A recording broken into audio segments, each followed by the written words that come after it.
Good evening, everybody. Right, so this talk, I think it was Nikki who was expressing really where this talk is coming from. A little bit of frustration that people are taking the Spotify model and implementing it in banks and other appropriate places, and you know, perhaps best practice perhaps isn't the best phrase. And so I'm just going to talk through, you know, why we might want to look at best practice. If you are going to look at best practice, then how should it be used and how not to use it? So one of the things I learned while doing this presentation is not to Google seductive in images. I didn't get anything that I could use for this presentation. So in the end, I had to use my own imagination instead. Right, so best practice itself is this kind of idea that we can take a set of ideas that are proven in a particular organization, abstract that out and go and implement them in our organization or our program of work, whatever it is, and we should see good stuff happening from it. Okay, one of the things I liked from this definition was it's officially accepted as being the best, which kind of got me thinking, who officially has said Spotify is a best practice? No idea. Certainly not Spotify themselves. Okay, so what's attracting us to this idea of best practice? Well, I think some of the ideas that are attracting us are probably good ideas. And so what I want to be careful of is not to throw out the whole concept of best practice. I think in many cases, it enables organizations to actually, it makes change easier for them. So if we can see that another organization has been operating differently and it's been successful, well, could we? And that kind of art of the possible thing, I think, is massively important. Where perhaps it's it's less useful is that it kind of looks like an easy fix. Well, they're doing it. It's no risk. We don't have to do any thinking. Somebody's done it already for us. We'll just pick that up and put it in here. And for me, that's just lazy thinking. And I think this is where we start to unwind. And I also think, what we're actually picking up, we don't understand. And so I'm going to delve into that in a little bit more detail. So what we don't want to be is basically following best practice straight off a cliff. And so I have my little sheep cartoon to help with this message. So just don't blindly follow best practice. Don't be a sheep, is one of the things I'm saying here. All right, so best practice. It's the best, really? Best for what? Best for whom? Best in what context? And, really, is it best? Do we understand it? If it is already best, then it can't be improved. And so if we adopt it, well, we can't change it or adapt it because then we'll break it. It won't be best anymore. So we need to take it up lock, stock and barrel and push it into our organization. And of course, we could then measure ourselves to make sure we're still best practice and basically enact a completely static practice that isn't going to help us be competitive. And this is the other thing. If we're only going to do what everybody else is doing, how can we outcompete them? How can we be better? We can only, if at best, if we do it really well, be as good as our competitors. And the other thing is, where does best practice come from? It's not magic. It comes from organizations trying things out. If all the rest of us do is just copy other people's stuff, we won't have any innovation in our practices, our processes, or our abilities to do things. So for me, best practice is a rather stationary thing, and it kind of stops forward progress. And I think inside of organizations, it's absolutely this kind of, well, some thinking's already been done for us. We're going to take this and we're going to implement it. Well, we take our creative bits out of our brains and we don't look creatively at what we could do. And I think if you take some people and say, right, here's some best practice, you're going to implement this. We've taken away the ownership, the empowerment, and we're doing something to them, not with them. And so we have to be very careful about what happens with best practice. And so I go to a team and say, right, you're now a squad. Is that a good thing? Is it going to change anything? I'd argue possibly not. And one of the things it might do is just piss them off. All right, so best practice. I'm very pleased you mentioned the Spotify stuff earlier. So in 2012, Heinrich put together this lovely little thing about what Spotify were doing. And so a lot of the consultancies out there are pushing and putting in the Spotify model, which incidentally is also something Heinrich says doesn't exist. And one of the other things that if you actually read this paper from 2012, Heinrich says this in here as a really key disclaimer. This is like a photograph, a moment in time, just a snapshot of what we're trying at the moment. And then he also says, by the time you read this, things will have already changed. So is this practice now best? Well, clearly it's not going to be. Spotify will have moved on. Okay, so yeah, this is a static image, pick it up and put it in. One of the other key things that Heinrich also says is, he says, this model isn't even true. Yeah, we have this phrase that all models are wrong, but some models are useful. And so one of the things he says is, well, you know, this is a nice generalized picture, but it's not actually really true. If you actually go and look at the dirty details inside, the communication channels are different, and it's not working exactly this way everywhere. All right, so what we're doing is we're taking an idealized thing, which isn't even true, is old, and then calling it best practice and implementing it in our organizations and hoping we're going to get good results. So best practice itself, you know, we sort of use the phrase, it's a picture, it's a snapshot. This snapshot really only shows us the surface level detail. And really just to, you know, to talk to some of the, or you know, sort of link up with the other talks that have happened tonight, there's a lot of dirty things underneath that happen to make something work. The communication channels, the structures, the cultures in the organization, you know, how leadership work, how even HR and reward systems work. If you go and look at Spotify, there are reasons why their practices work. Without those underlying supporting cultures and processes and the ways of working, very flat structures and so on, you know, very open and trusting environment, this thing wouldn't float. The iceberg would sink. And so we need these supporting underpinnings to actually help the iceberg be a real best practice. And those are the things we really need to understand. Taking just the top bit off and then pushing it into your organization is unlikely to work. Okay, so one of the things we also need to understand is that the practices themselves are highly context specific. Yeah, so the practices inside Spotify, inside any organization, you know, have evolved in the environment in which they're based. And so any practices that are then packaged up can't just be packaged up alone. We have to understand the principles. And the interesting thing about principles, if we can extract those out, the principles tend to be more widely applicable. And so if we can start to work out and unpack, if you will, the practices and go, well, you know, why are Spotify running that? What sort of principles are those talking to? What kind of principles are they supporting or driving to? Some of those principles may still be reasonably context specific. Yeah, some things about, yeah, actually, you know what, we're going to fail fast. That might be okay for Spotify, might not be quite so okay for, you know, medical, you know, life support type stuff. And so again, some of these are going to be more context specific than others, and we need to understand those things. So what we want to do, this is an apple press, just for those who are wondering what my funny thing in the left-hand side is. Lovely drawing of an apple press.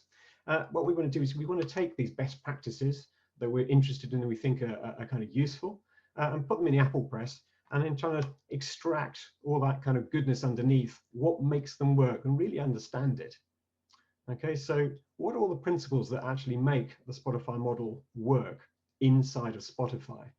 And then, of course, we can start asking ourselves questions. And I think this is where powerful questions are really, really useful.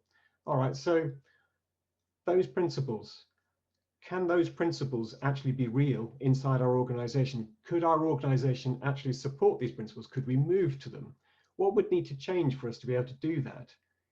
How would we, if those principles are even true in our organizations, how would we re-articulate or come up with practices that might implement them? And so looking for really our own context specific stuff that then implements those principles and really getting to the bottom of why, what them kind of, if you will, the secret sauce underneath is actually helping us work. Okay, so one of the other issues, of course, is that if we see best practice and say, right, okay, well, that's where we want to be. We want to be like Spotify. We kind of articulate a target end state. We want to be like Spotify. We want to have squads, tribes, you know, chapters. We're going to put all these things in. And we kind of basically identify a destination. And then we kind of leap off. Here's all our new practices. We'll sheep dip everybody through training. Yeah, we're going to split you up into squads and tribes and chapters and so on, implement it all. And this is a massive transactional transformation. One of the things about massive transactional transformations is they have a very high probability of failing. They're massively risky. They're very expensive failures when they fail, and they often do. And so we want to make sure that we're not taking on this huge risks. If we are doing this kind of massive change, the kind of antibodies in the organization will kind of kick in against change. And we know in change transformation programs, you have to do things gradually. And so we can't do this in a big transactional thing. The other thing that gets missed is that people don't really understand their current state as well as they might. And there's an awful lot of things that are happening currently in our organization. And if we just brush it away, throw it all away, baby out with the bathwater, we're actually going to lose some of the things that actually help us as an organization get stuff done now. The invisible communication and informal processes and so on that actually make things happen. And we're going to brush those away, implement with some nice new practices, we think, and we'll actually lose quite a lot of what we already had in the process. And so one of the things we need to do is really understand our current state, really understand the informal networks and communication that's going on, the processes and so on, how things get done. If some are informal, one of the questions we can ask is, should we make them formal? Could we actually adapt some of our own internal practice and actually make it so? And one of the other things, of course, is that we may have process charts and all sorts of things sitting on walls, etc., in our organization, or virtually nowadays. Are they even true? Yeah, do our actual processes work that way, or are they actually something different? So I'm hoping most people are familiar with Cynefin. Cynefin's a nice decision-making framework from Dave Snowden. And so this is really about us helping us understand the types of work, services, processes, and so on that happen in the business of getting our jobs done. And of course, yeah, we have lots of different types of work inside our organization. Some of this, of course, we can apply best practice to. But unfortunately, as far as the Cynefin framework is concerned, this best practice can be applied to highly stable, very predictable work. If we actually think about our organizations as a system of getting things done, lots of interactions, we talked about culture, human beings are involved, then really we're looking at a complex system. Yeah, so organizations, programs of work, etc., even just a single team is a highly complex system. The larger it is, the higher level of complexity that actually gives us. And here, best practice just doesn't cut it.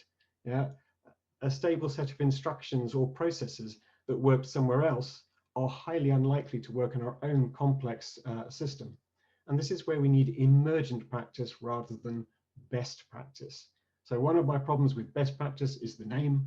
And so for me, thinking about emergent practices is really where we want to be. So if we're thinking about emergent practices, if we were trying to plot our way out of this asteroid field here, then just plotting a straight line out of it, we'd be unlikely to succeed. We're going to be smashed by some asteroid or blatted by an alien that flies onto the screen. And so instead, what we're trying to do here is understand our current context and then work out where better is. In this case, in the asteroid sort of analogy, well, there's a space over there and nothing's flying towards it. Let's go there. Ah, right, now something's changing and we need to be in that space. And so we're effectively responding to our environmental pressures, understanding where we're at, and then plotting our next best move. And so really it's about getting a direction of travel as opposed to a destination. And we really want to understand our current state, including, as I said, all of these kind of informal processes that are currently happening. Okay, so rather than a big step change, we want incremental improvement. So your incremental continuous improvement process might look something like this. This is one that's kind of based on lean transformation ideas. We need to understand our starting context, our reasons for improving, where we want to get to, what things we want to improve, what direction we want to go in. And then we've got this kind of inspect and adapt style of trying and experimenting with ideas. And this is where best practice might be part of the picture.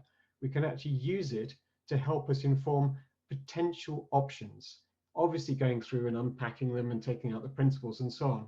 but it's just part of the problem space or solution space we might have for sorting our problems out. And we might use Spotify, Safe, Less, or any other frameworks out there, Skyscanner, whoever, to give us ideas. But we then need to work it through and work with our organization, try experiments, learn, make sure we've got good empowerment, and do things incrementally to lower that resistance to change. Make sure that we're doing it with people, so it's their change and it's not being done to them. And this is where the practices emerge, and it's a continuous process. So, takeaways: don't copy, but learn from practice. Yeah, really understand your current context before moving forward, and make sure you take things with you, and make sure perhaps you look for opportunities to formalize what is actually happening at the moment. Define a direction of travel, not an end state. Okay, and that direction of travel, of course, is a dynamic thing which we come back and revisit all of the time, because we arrive at a new state, then start improving again. Our new direction of travel might be something different. Practices that worked for us 6 months ago might actually start to get in the way of what we're trying to do. Continuously evolve with a safe fail experiments. And have something, which is a kind of continuous change rather than program, but a continuous change DNA, part of the way we work. We're always trying to get better. Good is not good enough. Engage widely to ensure a good ownership and buy-in. Don't push best practice into an organization and inflict it on people. They need to be part of coming up with the ideas. Why do you think Spotify's language of squads and so on work? Well, because they came up with it. If we didn't come up with squads, chapters, and so on, the magic doesn't work. Okay, so one of the things is we should really be looking a little bit more creatively for our own terminology, our own processes. All right, so the last bit there, best practice is an input, not a shortcut. It doesn't get us out of jail. It doesn't stop us having to do hard graft, working with things and trying to build out and be successful. Last but not least, very quickly, I've had some suggestions for less evil alternatives to best practice. And with that, I shall end the presentation and go to questions. Let's have a quick round of applause for Colin. That was awesome, and your slides were amazing, Colin. Thank you. I had a lot of fun building them. Hey, Colin, this is Rashmi. Yeah, a very nice presentation. And I guess I think it's a part of the human nature, isn't it? We don't want to reinvent the wheel. And when we feel that, we always look for a formula for success, if somebody did it. So, and I can see now that your talk kind of complemented Elaine's talk as well, because earlier everybody was asking, how did you do it? Can you show us? So we always look for that. Just show us how you did it. But it makes sense. It makes sense. It was very funny when Elaine was saying that. I thought, oh, fantastic, because that's exactly what I'm going to talk later. We'd like to say we planned it all, but that's just the way it turned out. Yeah. No, great stuff, great content. Very helpful. Thank you so much. No problem.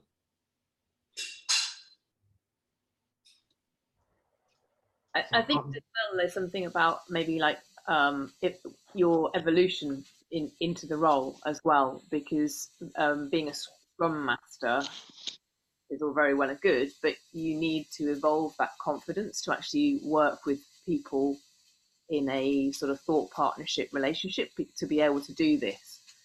When people kind of come to you and they say, hey, this is the problem, how are we going to fix it? Kind of a knee-jerk reaction when you're newer, let's say, is to look out and try and find an off-the-shelf solution, but actually kind of being able to hold that space with them and say, maybe we don't actually have all the answers. Maybe we can work together to find them out. Yeah, and I think very often good questions are probably better than good ideas or best practice ideas from somewhere else. And so, I think that's one of the other things to do, is to actually ask questions and go, right, what do you think Spotify are trying to achieve with this? And then get your team or your program thinking about that, and then starting to think about, well, what might that look like here? What might be our first step? And so I'm a big fan of using those questions to really drive the creative thing, and use practices and other things as this kind of art of the possible. And how would we do that there? One of the other questions is, what capabilities would we need? So Scrum Master evolves, teams evolve, teams of teams evolve, organizations change. And so, you know, a practice that works in an organization that's slightly more mature, if we take it to an organization that's on a, you know, less agile or digital transformed and so on, it may not work there. It's just not, we're not ready yet. Yeah. Thanks, Colin. It was a really good talk. Yeah, my pleasure. Colin, I have an idea about the, sorry, a question about what you referred to as emerging practices or emerging best practices. It's something I'm battling with for years, finding ways to implement it, not just explain the idea, the concept. And when you're talking about this way of viewing best practices, so emerging from the teams situationally, how did you see it being used in practice or being implemented in practice successfully? And how do teams really do that? Is it just experimentation? Sorry, I didn't catch the last half of that. Some noises came on, and I couldn't quite work out your words. Just try and repeat that, the last half of that.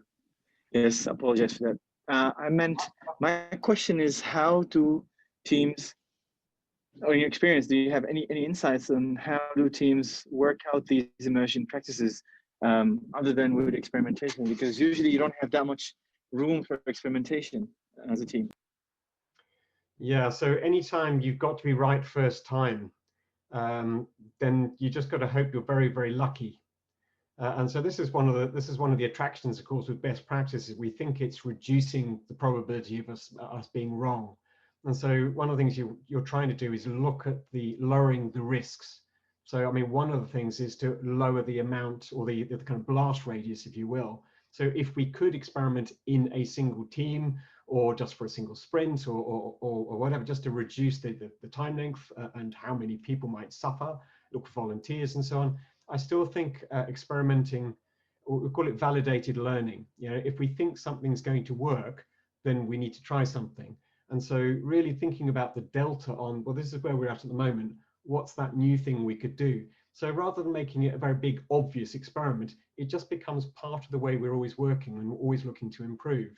So, you know, as I say, other practices and so on can be an informant, but not, we just don't pick them up a lock, stock and barrel and just plonk them in, hoping that because it's best practice, we're guaranteed to work, so we don't need to experiment. We're always going to need to validate. And most, you know, unexpected things happen. And so, you know, I think when Elaine was talking earlier, yeah, I don't suppose she could have predicted all of the things up front. Well, she couldn't. She had 5+1. Yeah, so things are going to happen, and we're going to evolve and further understand things.